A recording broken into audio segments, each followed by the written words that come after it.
말씀 요한복음 8장에 있는 말씀 보겠습니다. 요한복음 8장 1절부터 11절 제가 공독합니다. 예수는 감람산으로 가시니라. 아침에 다시 성전으로 들어오시니 백성이 다 나오는지라 앉으사 그들을 가르치시더니 서기관들과 바리새인들이 음행 중에 잡힌 여자를 끌고 와서 가운데 세우고 예수께 말하되 선생이여 이 여자가 가늠하다가 현장에서 잡혔나이다. 모세는 율법에 이러한 여자를 돌로 치라 명하였거니와 선생은 어떻게 말하겠나이까. 그들이 이렇게 말하면 고발할 조건을 얻고자 하여 예수를 시험함이로라. 예수께서 몸을 굽히사 손가락으로 땅에 쓰시니 그들이 묻기를 맞이 아니하는지라. 이에 일어나 이르시되 너희 중에 죄 없는 자가 먼저 돌로 치라 하시고 다시 몸을 굽혀 손가락으로 땅에 쓰시니 그들이 이 말씀을 듣고 양심의 가책을 느껴 어른으로 시작하여 젊은이까지 하나씩 나가고 오직 예수와 그 가운데 섰는 여자만 남았더라. 예수께서 일어나사 여자 외에 아무도 없는 것을 보시고 이르시되 여자여 너를 고발하던 그들이 어디 있느냐. 너를 정죄한 자가 없느냐. 대답하되 주여 없나이다. 예수께서 이르시되 나도 너를 정죄하지 아니하노니 가서 다시는 죄를 범하지 말라 하시니라. 아멘. 오늘 말씀 중에 그들의 9절에 그들이 말씀을 듣고 양심의 가책을 느껴버렸습니다. 양심의 가책을 느낀 사람들은 움직입니다. 뭔가 다른 행동을 취하게 되어 있습니다. 근데 양심의 가책이 없는 사람들은 아무 일도 안 합니다. 근데 다행히도 이들은 전부 양심의 가책을 느꼈다. 이렇게 기록이 되어 있는 걸 봅니다. 여러분, 제가 새벽 기도에 나오시는 분들하고 반드시 기도하는 것이 있습니다. 그건 그 중에 하나가 뭐냐 하면은 나라와 민족을 위해서 기도하는 거예요. 그러니까 특별히 우리 조국 대한민국을 위해서 기도를 꼭 합니다. 한 번도 빠짐없이 합니다. 또 우리 금요 중보기도회 때도 반드시 나라와 민족을 위해서 기도합니다. 우리는 한국 사람이지만 미국에 살고 있는 코리안 아메리칸이죠. 그래서 우리에게는 조국이 있습니다. 요즘 그 시끄러운 그 조국 그 사람 말하는 게 아니고 우리의 조국이 있습니다. 우리는 한국 사람이지만 우리는 대한민국 사람이지만 또 한편으로는 또 미국 사람이고 또 그렇죠. 그래서 우리가 미국에 살지만 우리는 조국을 위해서 대한민국을 위해서 기도해야 합니다. 이스라엘 사람들이 세상에 흩어져 살다가 지금 자기들의 나라로 다 돌아오고 있습니다. 이스라엘이 생긴 지가 70년이 되었어요. 한 나라가 생긴 지 70년밖에 안 된 겁니다. 우리 대한민국은 생긴 지 얼마가 됐다 그러죠? 반만년이라고 그러죠. 반만년 그리고 굉장히 많아 보이는데 반이니까 5천년 되었다 이렇게 말합니다. 근데 이스라엘 사람들이 자기들이 나라가 생겨서 각자의 나라 흩어져 있던 그 나라에서 살다가 자기들의 나라 이스라엘로 다 모여들고 있습니다. 1년이면요 수만 명이 모여옵니다. 그냥 자기들의 나라로 오는 거예요. 당연히 와서 살아야지 되겠죠. 그죠? 그 사람들을 우리가 알리야라고 부릅니다. 알리야들이 옵니다. 오는데 알리야라는 뜻은 올라간다라는 뜻이에요. 히브리 말로 성전으로 예배드리러 올라간다 할 때 그 올라간다라는 뜻이 바로 알리야라는 말을 씁니다. 이스라엘 사람들이 알리야가 돼서 비행기 타고 공항에 내리면요 이 사람들이 막 웁니다. 눈물을 흘리면서 내 조국 내 땅에 내가 왔습니다. 그러면서요 비행기에서 내려서 땅에다가 키스합니다. 그리고 춤을 춥니다. 너무너무 기쁘다 그럽니다. 이 사람들을 붙잡고 왜 옵니까? 라고 물어보면 이 사람들 뭐라 그러냐면 내 나라가 있으니까 옵니다. 이렇게 말을 하더라고요. 나라의 존재를 위해서 2000년을 기도해 왔고 마침내 나라를 찾았으면 얼마나 좋겠어요. 그렇죠? 여러분들 우리가 그런 그 사람들의 마음을 알겠습니까? 미국에서 살고 있는데 우리는 핍박을 받지 않으니까 돌아갈 생각 별로 없어요. 그렇죠? 난 여기서 살 겁니다. 미국은 이민자의 나라이기 때문에 우리는 이 땅에서 살면서 이 나라가 건강하고 정말 부흥하고 발전하기를 바라는 사람들이 돼야 됩니다. 그래서 우리 자녀들은 미군에도 가는 거예요. 미군에 가서 왜 미군 갑니까? 미국을 지키기 위해서 거기서 목숨을 바칩니다. 죽습니다. 그래서 우리는 미국을 위해서도 기도 많이 하고, 우리는 뭐 한국으로 돌아갈 그런 계획 없습니다. 저도 그런 생각 안 합니다.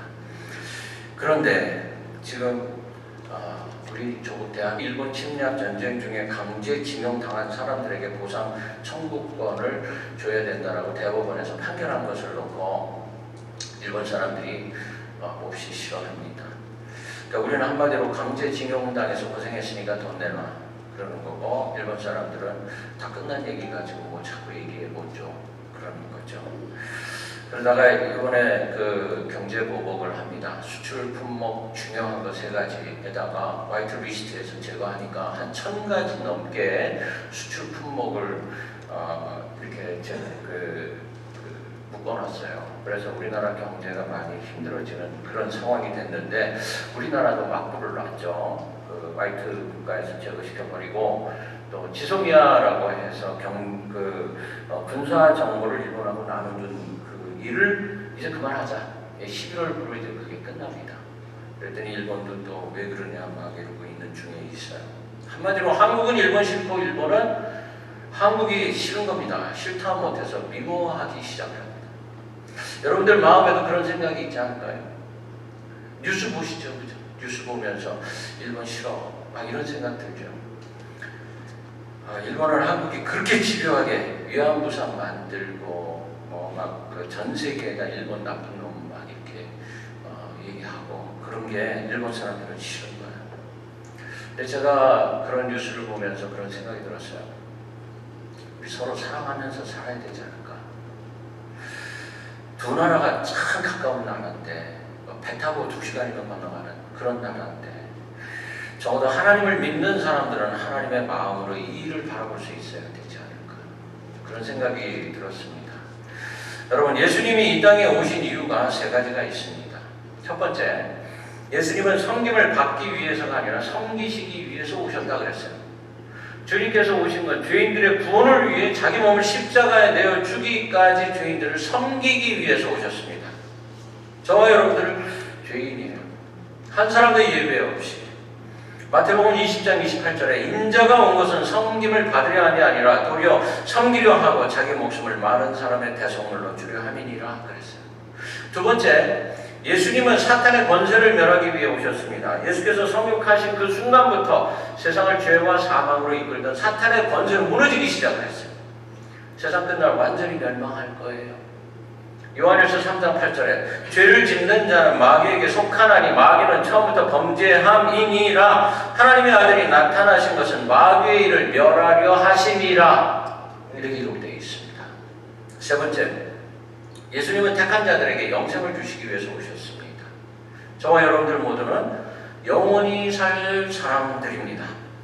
이 땅에 오신 가장 중요한 목적은 사망의 길에 있던 택한 자들에게 천국의 영원한 생명을 주시기 위함이에요. 디도서 1장 2절에 영생의 소망을 인함이라. 이 영생은 거짓이 없으신 하나님의 영원한 때 전부터 약속하시는 것이다. 이렇게 되어 있습니다. 이 모든 말씀을 한마디로 하라 그런다 그러면은 저와 여러분들, 죄인된 인간들을 구원하시기 위해서 이 땅에 오셨어요. 예수께서 이 일을 이루기 위해서 당신의 사명을 이렇게 말씀하세요. 누가복음 4장 18절에 주의 성령이 내게 임하셨으니 이는 가난한 자에게 복음을 전하게 하시려고 내게 기름을 부으시고 나를 보내사 포로된 자에게 자유를, 눈먼 자에게 다시 보게 함을 전파하며 눌린 자를 자유케 하고 주의 은혜의 해를 전파하게 하려 하시니라. 그래서 세상으로 나가셔서 바로 이 일을 하시는 중인데, 여기저기 다니시다가 골목길에 들어갔는데 갑자기 사두개인들 바리새인들이 여인 하나를 붙잡고 끌고 나와서 예수님 앞에 딱 세워놓은 거예요. 이런 일이 발생했어요. 현장에서 가늠하던 여인이 잡혀온 겁니다. 선생님, 이 여자를 돌로 쳐 죽여야 합니까? 아니면 사랑으로 용서해야 합니까? 이 말씀을 주님의 눈으로 보면, 아니 죄인들이 죄인을 하나 끌고 와가지고 마치 자기들은 죄인이 아닌 것처럼 죄인 하나를 놓고 죽이리 살리 이러고 있는 모습으로 보일 거예요. 그렇죠? 문제는 뭡니까? 자신들도 똑같은 죄인인데 자기들은 죄인이 아닌 것처럼 생각을 한다는 겁니다. 이 질문은 예수님도 넘어뜨리고 이 여자 무너뜨리고 예수님도 죽이고 이 여자도 죽이고 그럴 수 있는 질문이었어요. 누가 이런 짓을 하는 겁니까? 당시의 종교 지도자들이세요. 바리새인들, 사두개인들 다 돌을 들고 나옵니다. 야, 이제 예수님이 뭐라고 말하시든 간에 둘 중에 하나일 텐데 그때 돌로 치는 거예요. 준비 딱 이루는 거예요. 예수님이 당하시는 이 시험의 대답이 예 아니면 아니요, 둘 중에 하나밖에 더 있겠습니까? 자, 만일 주님이 이 여인을 율법대로 돌로 쳐 죽여라 그러면은 로마 시민권자가 아닌 사람이 사형을 판결해 그러면 당신은 로마의 법을 어긴 거야. 이렇게 될 거고, 아니야 불쌍히 해 용서해 그러면은 무슨 말씀을 모세법에 가늠한 자는 돌로 쳐 죽이라고 했는데 당신은 모세의 법을 어긴 사람이 되는 겁니다. 그러면 우리가 붙잡아다가 공회에 넘길 겁니다. 이러는 거예요. 예수님 순간 고개를 숙여서 땅에다 뭔가를 썼다 그러십니다. 자, 여러분 예수님이 뭘 쓰셨을까? 뭔가를 쓰셨다 그랬어요. 뭐 그림을 그리시지는 않으셨을 것 같고 뭔가를 썼다 그럽니다. 그때 이 몇몇 신학자들이 그런 말을 합니다. 예수님이 뭐라고 쓰셨느냐 하면은 너 앞에 제일 큰 돌을 가지고 있는 바리새인, 너 이런 죄를 지고 있는 거를 내가 알고 있어. 너 이런 죄 졌지 이렇게 썼대. 그 뒤에 옆에 있는 제사장 너는 이런 죄 썼지 이렇게 썼대요. 그랬더니 그 사람들이 이렇게 보고 있다가 어떻게 알았지? 어떻게 알았지? 그래서 한 사람 한 사람 다 쓰고 계셨다는 거예요. 그러다가 너희 중에 죄 없는 자가 먼저 돌로 쳐라. 소크라테스가 그랬다죠. 내 자신을 알라. 그랬다죠. 당신이 죄인임을 알라. 그렇게 말씀하시고는 다시 또 땅에다 글을 쓰기 시작을 하셨대. 나머지 너 뒤에 있는 너도 이런 죄를 졌잖아. 이때 이 사람들은요 뒤에서는 뭐 하시는 겁니까? 빨리빨리 결론을 내리세요. 재촉을 했대네. 재촉. 앞에서 무슨 일이 벌어지고 있는지 모르는 거예요. 재촉을 했대. 어떤 사람이 권력자들 100명한테 이메일을 보냈답니다. 뭐라고 그랬냐면은 내가 당신이 무슨 죄를 저질렀는지 알고 있습니다. 당신이 나에게 돈을 보내면 내가 이걸 신문사에다 보내지 않을 텐데 안 보내면 보낼 겁니다. 그랬더니 전부 다 응답이 오는데 만나서 얘기하자. 만나서 얘기하자. 어떤 사람은 자취를 감춰버리더랍니다. 라이놀드 리버라는 유명한 신학자가 이런 기도문을 적어놨습니다. 하나님이여, 고칠 수 있는 것에 대해서는 그것을 고칠 수 있는 용기를 주시고 고칠 수 없는 것에 대해서는 그것을 받아들일 수 있는 냉정함을 주십시오. 그리하여 고칠 수 있는 것과 고칠 수 없는 것을 식별하는 지혜를 주십시오. 세 가지를 구합니다. 용기, 냉정, 지혜. 여러분 용기가 없으면요 사람들이 두렵습니다. 그래서 내가 저 사람을 어떻게 이길 수 있겠어? 안 되지. 두렵네. 도망갑니다. 이 사람들은 하나님이 더 두렵다라는 믿음이 없는 거예요.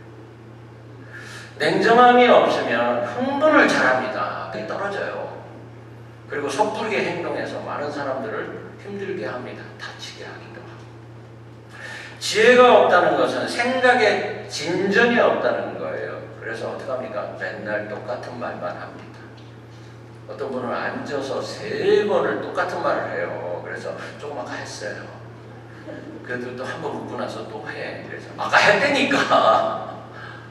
똑같은 말만 계속 합니다. 생각에 진전이 없어서 그래요. 그런 사람은 절대 선생님 하면 안 돼. 지혜가 없으니까. 주님께서 바로 이 흥분한 군중들이 이 3가지가 필요하다는 것을 아셨어요. 이 사람들은 지금 교훈에 있습니다. 근데 주님만 냉정해. 주님만 지혜가 있으시고 주님만 참하며. 잠시 시간이 지난 다음에 사람들 하나둘 다 떠나고, 그런데도 예수님 고개를 들지 않으십니다. 계속 땅에 뭔가를 쓰고 계세요. 왜 그러셨을까?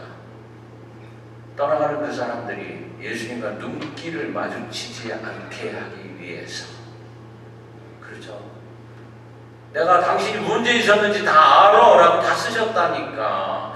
그러니까 눈길이 마주치는 순간에 얼마나 창피하겠어요. 그 사람의 명예를 지켜주시는 겁니다. 여러분, 이게 얼마나 은혜로운 순간인지 몰라요. 예수님 계속 고개 숙이고 계세요. 우리 몰래 다 도망갈게요. 돌을 하나씩 다 내려놓고 다 떠나갔습니다. 예수님이 여자여, 너를 고소하던 그들이 어디 있느냐? 너를 정죄한 자가 어디 있느냐?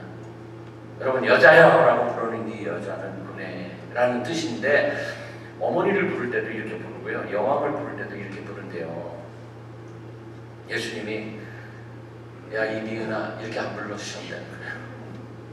죄를 지어가지고 붙잡혀왔는데 욕 안 하고 여자요 똑같이 취급하십니다. 마치 어머니를 부르듯이 그렇게 부르는 거예요. 차별이 없으신 분이세요. 그렇게 부르시면서 여자요. 한 번은 이 비참한 지경에 있는 여자를 부를 때 사모님 이렇게 부르는 것과 똑같습니다. 사모님하고 이렇게 부르는 것과. 누가 누구를 향하여 돌을 던지겠습니까? 우리나라가 일본을 향하여 돌을 던지고 싶어요. 일본은 또 우리나라에 대고 그러고 싶고, 이 돌을 내려놔야죠. 이 세상에 돌 던질 자격 있는 사람 한 사람도 없습니다. 누구든지 긍휼의 마음, 불쌍히 여기는 마음 갖는 거, 이것만 있으면 돼요. 왜냐하면 다 불쌍한 사람들이니까 서로 용서하자는 거죠. 오늘 말씀을 보면 주님께서 이 여자에게 너를 아무도 정죄하는 사람이 없다라고 선포를 하십니다. 주님 발 앞에 꿇어엎드려 있는 이 여인은 그 자리에서 죄사함을 얻습니다. 나도 너를 정죄하지 않는다. 다시는 돌아가서 그런 짓 하지 마라. 그럽니다. 로마서 5장 20절에 죄가 많은 곳에 은혜가 많다 그럽니다. 이 여인이 얼마나 은혜를 많이 받았을까. 그런데 마태복음 7장 21절에 주여 주여 하는 자마다 구원을 받는 것은 아니다 그랬어요. 어떤 사람이 주여 그래야지 될까요? 은혜 많이 받은 사람이 주여 그럴 수 있어야지 된다. 이 여인이 부르짖는 주여, 이 부름은 은혜에 대한 응답의 부름이었어요. 주여. 그리고 고백합니다. 주여, 주님이 나의 구주시옵니다. 주님이 나를 살려주셨습니다. 그의 눈에 눈물이 가득 고여 있었을 겁니다. 죽기 바로 이거 직전에 하나님이 살려주셨어요.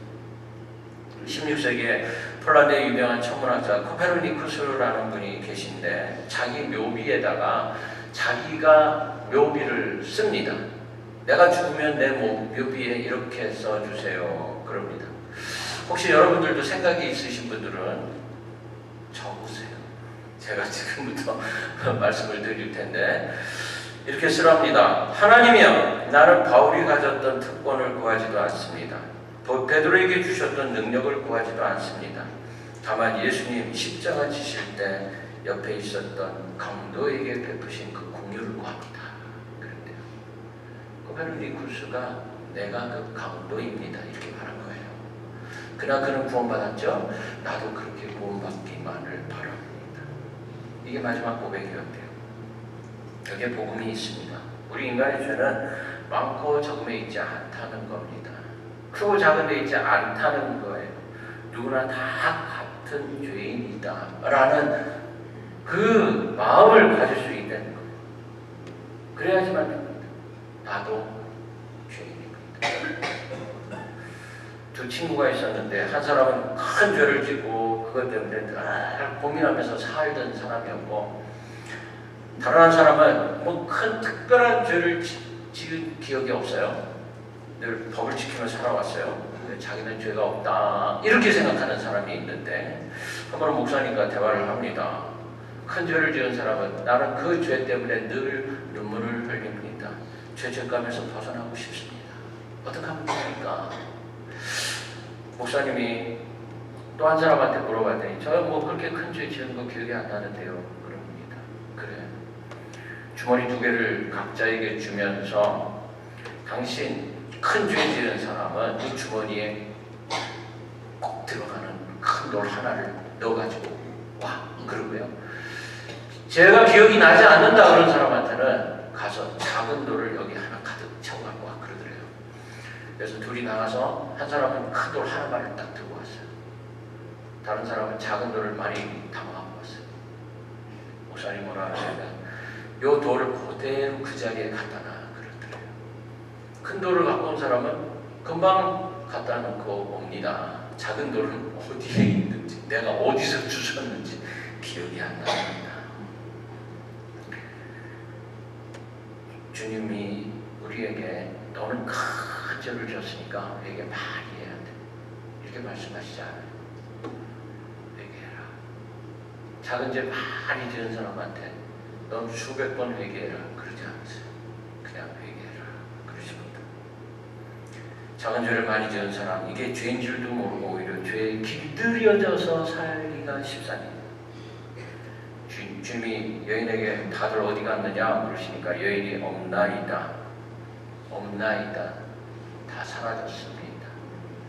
그 죄 지은 사람들 자기들이 생각할 때 나도 죄인입니다 라고 생각하면 다 사라졌습니다. 나도 너를 정죄하지 않는다. 주님이 그러세요. 주님이 우리에게도 똑같이 말씀하십니다. 우리가 회개하면 내가 너의 죄를 기억도 나지 아니한다. 동이 성에서 먼 것 같이 기억도 나지 아니한다. 그렇게 말씀하세요. 내 죄 흰눈보다 더 희게 되었다. 그렇게 말씀하세요. 주님이 누구십니까? 하나님의 아들이십니다. 죄 없는 분이셨고 유일하게 죄를 사해 주실 수 있는 분이 바로 주님이세요. 그 주님이 우리에게 말씀하십니다. 내 죄가 다 씻어졌다. 아멘. 어느 목사님이 회의를 합니다. 제가 새벽 기도 때 말씀드린 것 같은데 회의가 길어지기 시작합니다. 언제나 교회 회의는 은혜와 사랑이 있어야지 됩니다. 그런데 사랑이 없는 은혜가 없는 회의를 합니다. 서로 잘못된 거 지적합니다. 따지고 듭니다. 그러자 어떤 젊은이가 목사님 빨리 끝냈으면 좋겠는데 우리 법대로 합시다 그랬대요. 그랬더니 목사님이 법에는 긍휼도 없고 용서도 없고 은혜도 없고 사랑도 없다. 그래도 법대로 할까? 정말 그렇게 할까? 만일 하나님이 자네를 법대로 했으면 자네 지금 지옥 가 있어. 그래도 법대로 할까? 그러더랍니다. 법대로 하면 좋을까요? 우리나라와 일본이 그 법대로 하면 좋을까요?